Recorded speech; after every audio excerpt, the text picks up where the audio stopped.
Olá, então voltando, né, a uma aula sobre o nosso sistema digestório, nós focamos mais na anatomia na aula passada. Então nós falamos, né, da importância da digestão, né, para a manutenção da vida desse animal. Também comentamos da função do sistema digestório, né, de diminuir tamanhos da partícula de alimento até chegar a um tamanho de partícula que seja absorvível pelo intestino desse animal, né? Então não vamos nos abter muito para não perdermos muito tempo. Mas aí cada tipo de animal tem um sistema digestório diferente de acordo com a sua dieta, e aqui nós nem falamos de ruminantes ainda, né? E os componentes do sistema digestório que nós abordamos um a um a aula passada. Então, na boca, né, nós estamos falando de animais que não têm mãos. Então, mãos eles têm, né? Mas não tem mãos assim tão com essa destreza que nós temos na nossa. Então, o que eles fazem? Eles precisam do auxílio da boca para conseguir fazer a apreensão do alimento. Então, nós temos os dentes aí, os incisivos, né? Os dentes da frente são aqueles que ele vai conseguir prensar a gramínea, por exemplo, né? E vai conseguir cortar, né? Aquele alimento. E aí, então, ele vai jogar ali para trás com o auxílio da língua, que vai fazer aquele alimento circular dentro da boca, né? Para os dentes molares lá atrás, pré-molares, que ele vai conseguir, então, triturar aquela partícula de alimento. E aí, como é que são a quantidade de dente que esses animais têm, o formato da cavidade oral, tudo isso vai mudar de espécie para espécie. Né? Aqui, por exemplo, nós temos um cavalo que ele, para prensar, fazer a apreensão daquele alimento, ele ainda utiliza os lábios. Né? Então, a cavidade oral é a primeira, é o local onde o alimento vai ser recebido pelo corpo.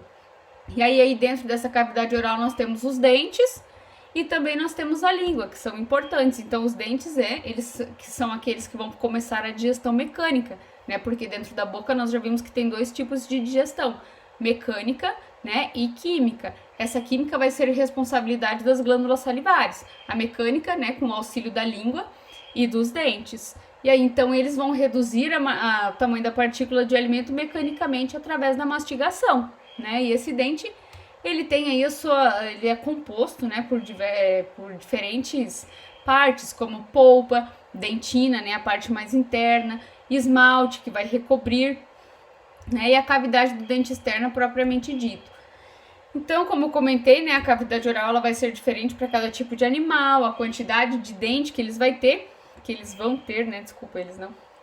E aí, qual que é a função, né? Os seus incisivos da frente vão cortar o alimento, como eu comentei, caninos rasgar e separar, né, e os pré-molares triturar e amassar, que são aqueles mais atrás. Com essas informações sobre os dentes deles, existem pessoas que conseguem, né, diagnosticar a idade do animal. Então, com o passar dos anos, esse dente vai sendo gasto. E a aparência que ele fica, né, que ele vai apresentando é diferente. Então, aqui nós temos um resumo, essa figura aqui embaixo, ó, mostrando. Em 5 anos, ele já perdeu um pouquinho da sua massa. E assim por diante, né, até que ele fique cada vez mais curtinho e apresente em cima uma característica diferente. Então, pessoas que têm esse treinamento, que têm esse conhecimento, conseguem estimar, né, a idade do animal. A língua, que é um outro órgão que fica presente dentro da boca, também é muito importante, pois nela temos as papilas gustativas, né? Através dessas papilas o animal consegue sentir o gosto, consegue selecionar o alimento adequado e também alimentos que são danosos. Então os animais, eles reconhecem, né? Faz parte dos órgãos do sentido, ele consegue reconhecer alimentos que não são bons para eles, que não são bons para ele, né? Através dessas papilas digestivas. E aí, papilas gustativas, não digestivas. E aí, o que ele faz, né? Ela é um órgão muscular. E essa musculatura, ela tem fibras em 3 direções, que faz com que essa língua seja muito forte, né? E de extrema mobilidade, para ela conseguir lançar esse alimento de um lado para outro, movendo essa massa alimentar, que no caso, né, já vai se chamar bolo alimentar, porque vai estar misturado com saliva. Lá na saliva, né, as glândulas salivares que estão presentes na boca nossa e dos animais, ela vai secretar uma enzima chamada amilase salivar. Essa enzima chamada amilase salivar vai começar a digestão dos carboidratos. Então a digestão química já acontece na boca e a digestão mecânica também já acontece na boca, né? Então ali já acontece toda essa mistura de alimento. Quanto mais tempo esse animal utilizar para sua mastigação, né, mais eficiente vai ser o tamanho, né, a diminuição do tamanho da partícula de alimento. E aí nós comentamos, né, nas aulas passadas, que existia a glote, né, o epiglote, que era uma placa cartilaginosa que impedia que esse alimento fosse para a faringe, né? E ele seguisse seu curso para o esôfago. Se esse alimento acabasse caindo na faringe, né, esse animal ia sofrer um engasgamento, dependendo do tamanho da partícula de alimento, inclusive, ia tapar toda a entrada, né, da faringe, inclusive, e esse animal ia acabar morrendo sufocado, né? Acontecem esses acidentes com pessoas, inclusive, né? Já então essa epiglote, ela é muito importante, né, para evitar esse tipo de acidente. Então, né, a faringe, nós já comentamos lá no sistema respiratório que ela é um órgão comum ao sistema digestório e respiratório. Então, ali, quando nós falamos na faringe como órgão do sistema respiratório, nós comentamos que através da narina entra o ar, né, tem a cavidade nasal, e ali vai ser direcionado esse ar, então, lá para a faringe, né, para a laringe, desculpa, faringe é ela. Quando nós estamos falando de sistema digestório, nós estamos falando de um alimento que está vindo através da boca e ao ser engolido, né, deglutição para ela continuar, esse alimento vai cair lá no esôfago. Então essa epiglote, ela tem essa função no corpo de regular, né, exatamente isso. E aí, passando para o estômago, para o esôfago, então, né, então passou aqui naquele desenho que está em azul, é o ar, né, o caminho que o ar vai seguir, e o que está em verde é o caminho que o alimento vai seguir. Aqui no caso está escrito ruminação, porque nós estamos falando aqui de um ruminante, né? Mas se não for um ruminante, for um animal monogástrico, esse alimento vai embora por aqui e não vai voltar mais, né? Vai voltar ali porque aqui está mostrando que vai voltar porque é um ruminante. E aí, passando então pela fase da boca, onde ocorreu a trituração através da língua, ocorreu a mistura com saliva, né? Ocorreu toda essa pré-digestão de carboidrato, entre parênteses, porque a digestão que acontece ele é muito pequena, né? Passou pela faringe, o alimento cai lá no esôfago. Passando lá no esôfago, não temos enzimas que vão digerir esse alimento, então não tem essa digestão química, né? Mas nós temos a digestão mecânica. Então ele é um tubo muscular, essa musculatura é lisa, né? Então nós já sabemos que a musculatura lisa, ela tem movimentos, né, peristálticos que a gente chama, ou seja, ela tem contração, então esse alimento, né, esse esôfago contraindo vai jogar esse alimento para baixo, já ajuda isso, né, até a diminuir essas partículas de alimento, né, e ele vai então descendo, é um tubo que liga a boca ao estômago mesmo, né. Então aí ele é localizado no lado esquerdo, um pouquinho mais para o lado esquerdo, e nos bobinos você consegue ver, né, ele fica mais aparente, exatamente por causa do regurgitar do alimento, né? Então, quando esse alimento passa um tempo lá no rumen, né, que ele vai voltar à boca para continuar a sua mastigação, sobe junto aquele gás, né? Então, você consegue visualizar isso no pescoço do animal. E ele é utilizado para a fabricação de embutidos, né? Na verdade, sempre se fala que do boi só não se aproveita o berro. Isso é verdade, né? Aproveita-se tudo. E liga, então, a faringe ao estômago. Lá no estômago nós já comentamos, né, que existe um esfíncter de entrada do estômago que é chamado esfíncter cárdico, né, uma musculatura que mantém aquele estômago fechado para que o líquido que tem lá dentro do estômago não vaze para o esôfago, visto que lá dentro do estômago nós temos um pH bem alto, né, que não é saudável para a pele do esôfago. Se isso acontecer, né, para a pele, não para essa pele entre parênteses, né, para essa epiderme aí do estômago, do esôfago. Se isso acontecer, vai se queimar, né? Essa parede do esôfago vai ser lesionada. Isso nós chamamos aí então do refluxo. E aí então, passando do estômago para o intestino, nós temos o esfíncter pilórico, que nós já vamos comentar daqui a pouquinho. Então, nós temos o estômago, aqui nós vamos comentar primeiro sobre o estômago simples, né? Então, o estômago simples é aquele estômago dos animais que são monogástricos, né? E ele é a parte dilatada, então, do nosso tubo digestório. Então, nos não ruminantes, eles têm um compartimento, né? Lá nos ruminantes, eles vão ter outro compartimento, né? O rumen, retículo, omaso, abomaso. Aqui é só um. Então, nós temos esse um compartimento e ali é que acontece o armazenamento do alimento e o início da digestão das proteínas. Então, aqui coloquei da digestão, mas das proteínas, visto que nós já vimos lá na amilase salivar que começa já uma pré-digestão de carboidratos, embora ainda nem tenha tanta eficiência, começou.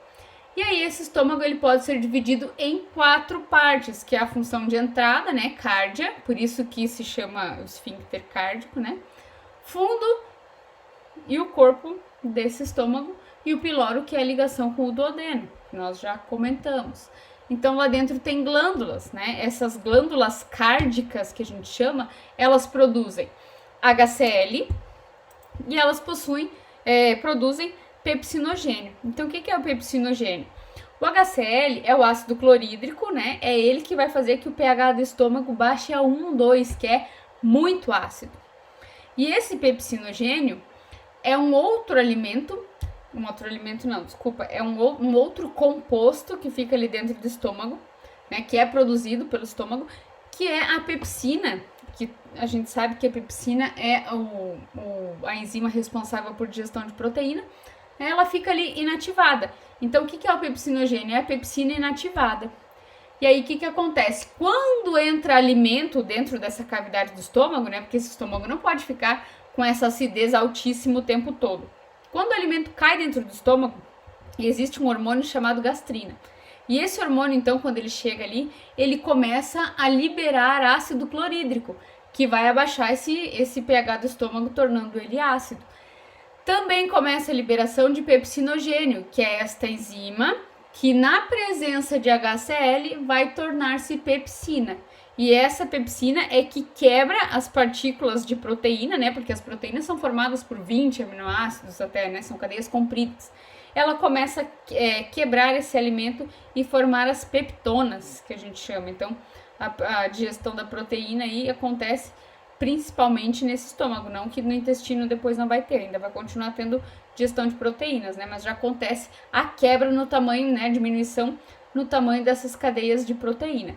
Então, né, o estômago não fica o tempo inteiro com esse HCl ativado, né, com essa pepsina ativada, né? Fica ali na forma inativa, que é chamado de pepsinogênio. Quando esse alimento já passou por essa fase, né, que já aconteceu uma quebra muito grande, ele passa a ser chamado de quimo, né? Então, antes nós estávamos falando de bolo alimentar. Agora nós já temos aí, então, uma mistura, né? Uma massa de alimento chamada quimo. E aí nós temos aqui onde que fica essas glândulas, né? Dentro do estômago de diversos tipos de animais. Lembra que eu comentei lá que a digestão ela é diferente, né? Para cada tipo de animal, de acordo com a dieta. Então, nós temos ali região, né, com glândulas gástricas, região com glândulas pilóricas, né? Então, essas glândulas, elas vão estar distribuídas aí dentro dessa parede do corpo do animal. Olha só a parte glandular, né, que no caso é onde não acontece a digestão enzimática propriamente dita, né?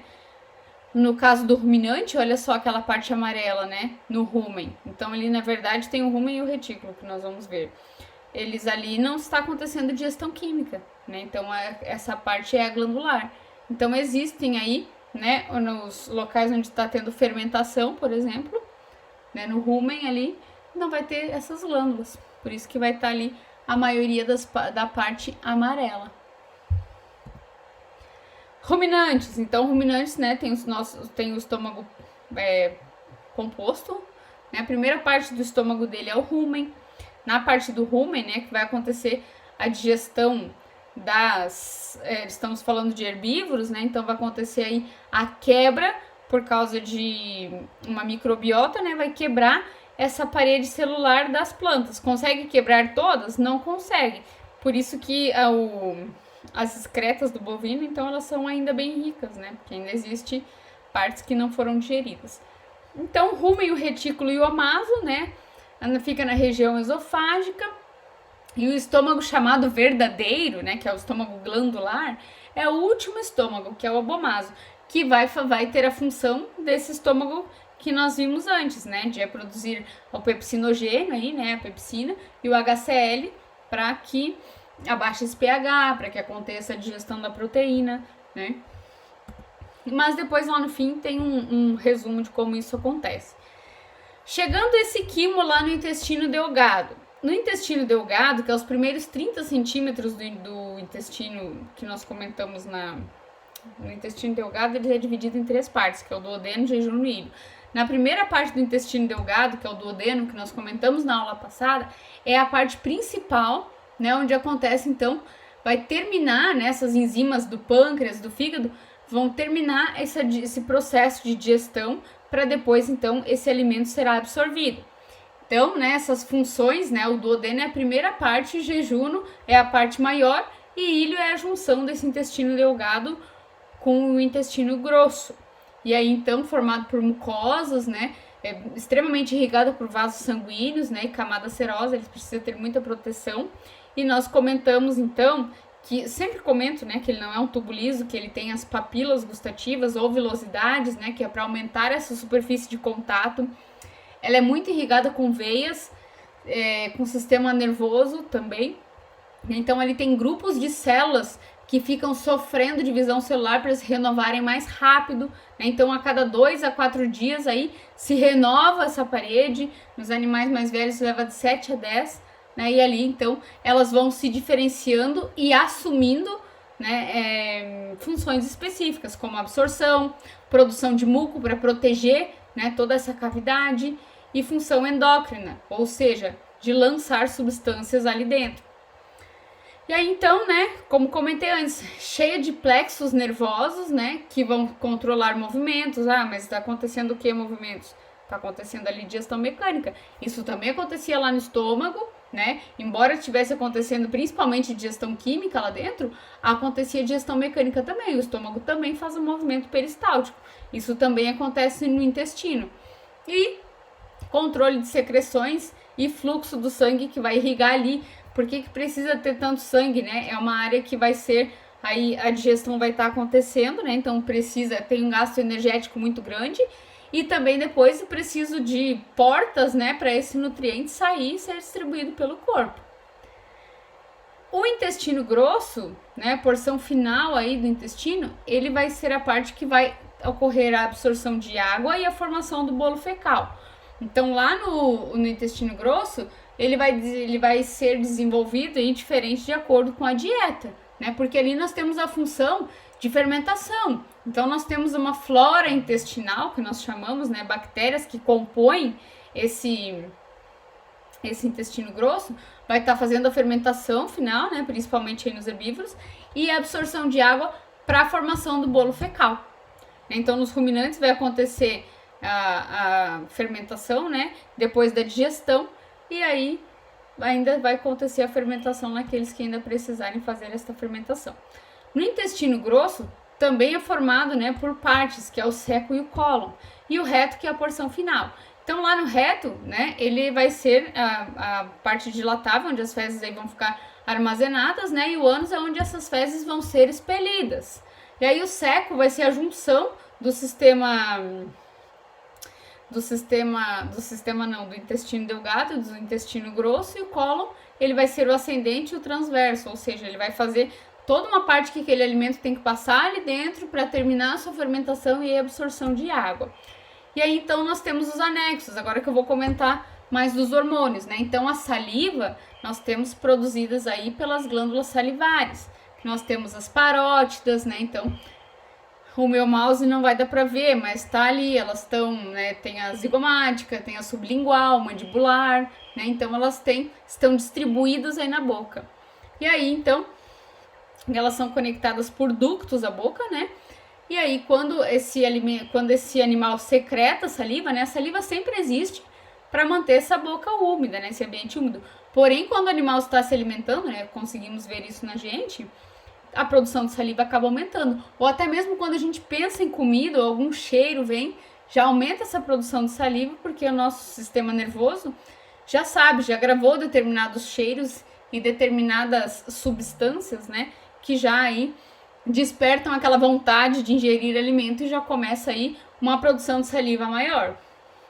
Então é através dela que começa a digestão do carboidrato, né, do amido, chama-se amilase salivar.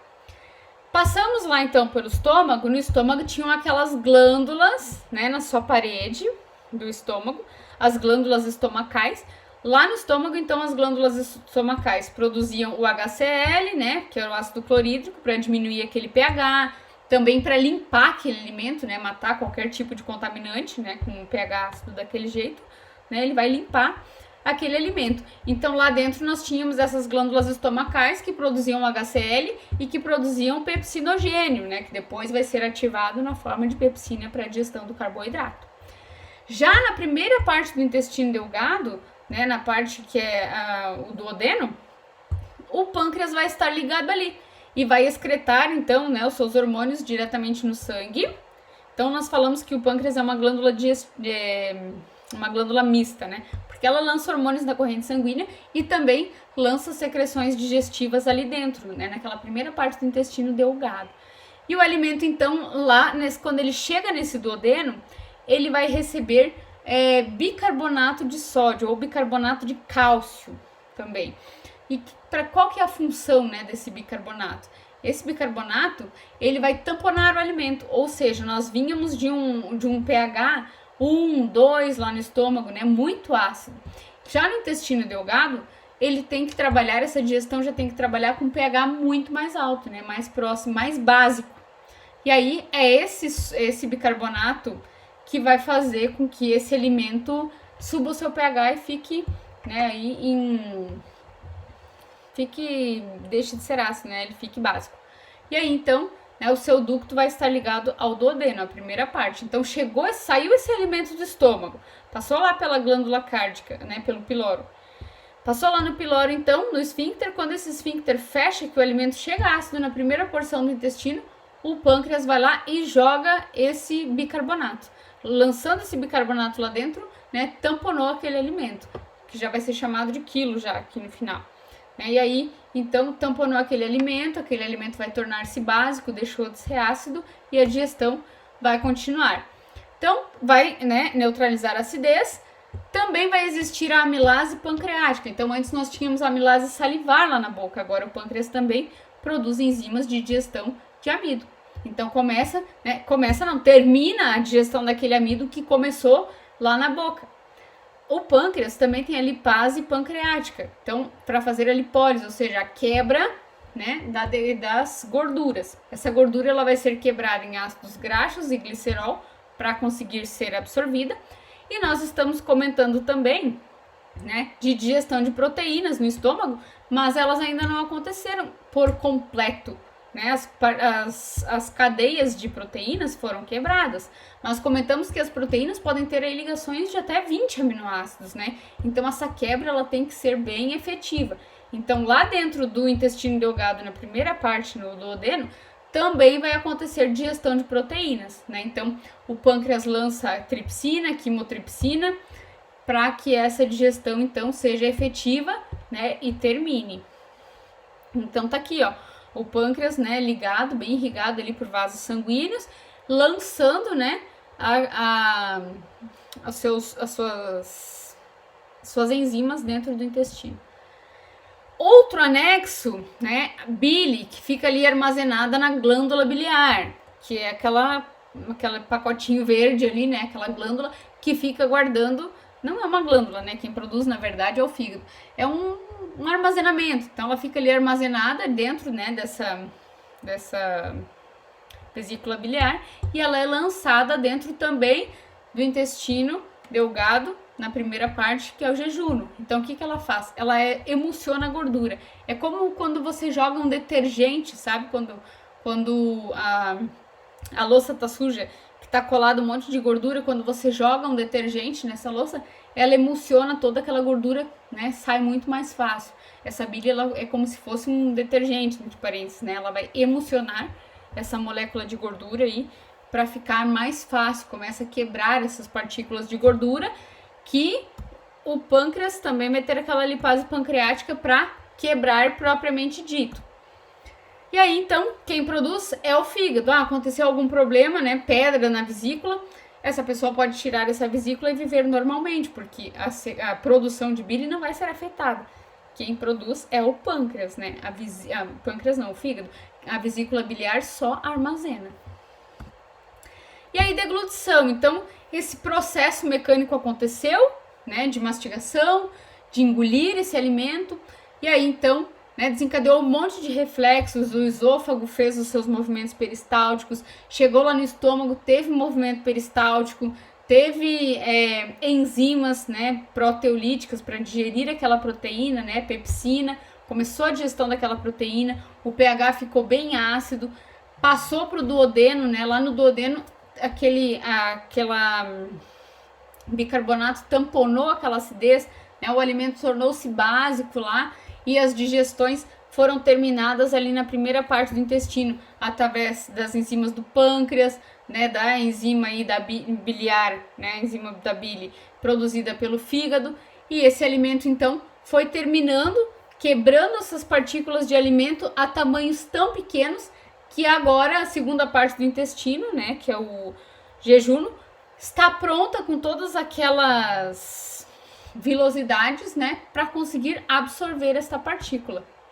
E aí, então, essa absorção, né, vai acontecer pela veia porta. Então, se nós pegarmos, por exemplo, o intestino, quando você pega e vê aqueles vídeos, né, quando as pessoas abrem o intestino, você vê que ela tem uma rede muito grande de canais, né? Então, aquela rede vai absorver todos esses nutrientes, né?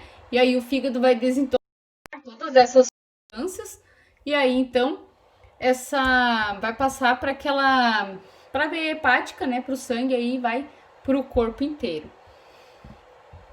E aí, então, o resto dessas excretas que não forem utilizados, né, vão ser aí excretados. Frequência de excreção, né, da eliminação dessas fezes, 5 a 10 vezes por dia. Isso vai mudar, né, de acordo com a categoria animal. Então, os equinos 5 a 10 vezes por dia, o bovino de 10 a 20, carnívoros de 2 a 3 vezes, os passarinhos, né, que tem cloaca, principalmente nós nos contamos muitas vezes.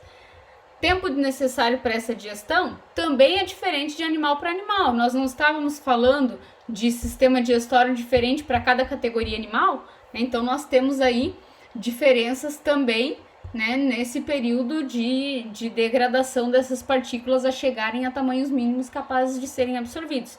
E aí, então, lá no intestino grosso, parte final, absorção de água e fermentação para a formação desse bolo fecal. E o sistema digestório dos ruminantes, ou digestivo dos ruminantes, funciona da seguinte maneira, né? Então, o alimento está lá sendo apreendido, né, quebrando suas partículas de alimento com o dente, com a língua. Esse animal vai engolir, né, vai passar pelo esôfago e ele vai cair na primeira parte desse estômago composto, que é o rumen. Aqui nós temos nomes muito antigos, né? O rumen, por exemplo, era chamado de pança antigamente. Caiu lá no rumen, né, essa microbiota em simbiose lá com esse animal, né, vai quebrar essa parede, vai ter, com essas enzimas que elas produzem, chamada celulase, né, vai quebrar aquela parede da proteína vegetal, né, e vai servir de alimento para essas bactérias. E aí, então, imagina que esse rumen é muito grande, né, a cavidade abdominal desse animal, 75% dela é ocupada por rumen, então ele é gigantesco, é muito grande. E aí, então, né, vai fazer essa fermentação. Esse alimento vai passar para o retículo, né? Esse retículo vai formar pequenos bolos de alimento e, através do esôfago, vai retornar à boca, né, no processo de regurgitação, para continuar a sua mastigação.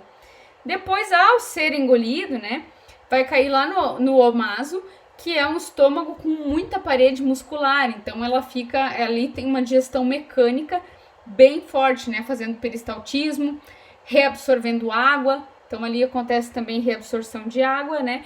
E vai cair propriamente dito no estômago verdadeiro, que é o chamado abomaso, né? Lá no abomaso, depois chamado de coalheira, né, antigamente, é o estômago propriamente dito que vai acontecer aquela digestão enzimática que nós comentamos antes, né, do pepsinogênio, transformando-se em pepsina, né, e digestão de carboidratos.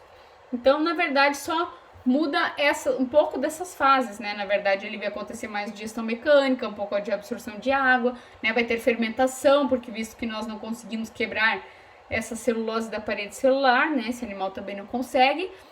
E aí, só que também, não, essas bactérias que tem ali dentro do rumen não conseguem quebrar tudo. Então, essas fezes dos ruminantes, elas são ricas em nutrientes exatamente por causa disso, né? Não consegue ter essa digestão efetiva aí, 100% de toda esse alimento que esse animal ingeriu.